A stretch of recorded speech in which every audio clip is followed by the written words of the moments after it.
নমস্কার বন্ধুরা, স্মৃতি ব্লগে সকলকে স্বাগতম। তোমরা সবাই কেমন আছো?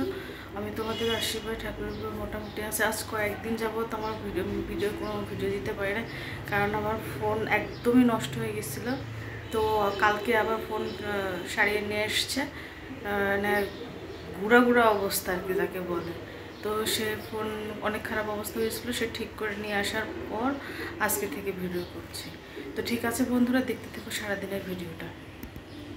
তো বন্ধুরা দুঃখিত, কারণ অনেক দিন পরে ভিডিও দিচ্ছি। দেখো রেডি হয়ে গেলাম যাত্রায় যাওয়ার জন্য। কয়েকদিন বারবার তো টানাটানি আসতেছে। তো ওই ভিডিওর পর একবারে আসতেছে একবারে রাত্রের ভিডিও নিয়ে।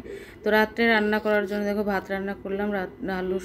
আলু না মিষ্টি কুমড়া আর বাড়ি থেকে পেঁপে দিয়েছিল, সেই পেঁপে সিদ্ধ। আর এই পাশে দেখো সবজি দিয়ে মুগের ডাল দিয়ে রান্না করতেছে, কারণ সারাদিন তো কোনো খাওয়া দাওয়া হয় নাই।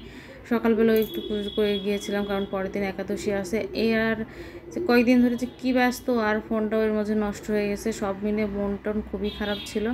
তো যাই হোক, তোমাদের দাদা অবশ্য ফোনটা ঠিক করে নিয়ে এসছে, নিয়ে এসে সেটা দিয়েই মোটামুটি ভিডিও করতেছে। জানি না কেমন কী অতটুক হবে, কিন্তু তারপরে ভিডিওটা বেশি বড় করতে পারলাম না।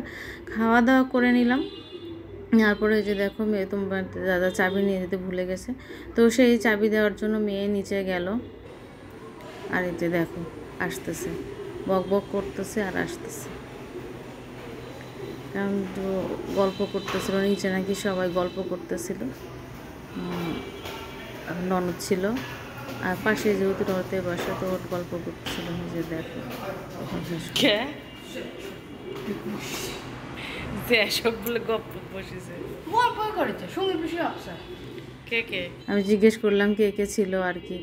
তো তারপরে দেখো চলে আসলো, আর ও পড়তেছিল। অবশ্য বিরক্ত হলো, যেতে বিরক্ত হলো, অনেক খুবই বিরক্ত বোধ করতেছিল, তাও পাঠালাম। আর আমি তো শরীর যেহেতু অনেক খারাপ ছিল খাওয়া দাওয়া করে, আর ভালো লাগতেছিল না আমার যেতে।